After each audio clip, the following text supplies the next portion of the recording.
मुझे फौरन जाना होगा। घर में ही रहना तुम।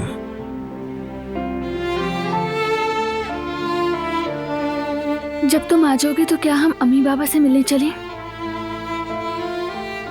उन्हें देखे बगैर दिल बेचैन है। देखते हैं।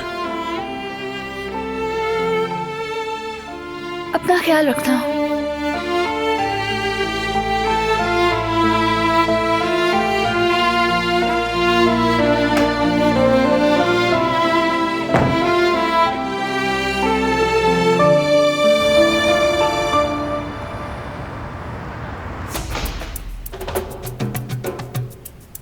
बारान,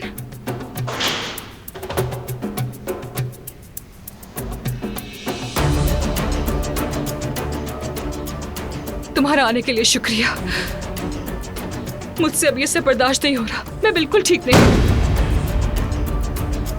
मुद्दे पर आओ। क्यों बुलाया मुझे? मैं शादी के इवेंट की बात करना चाह रही थी।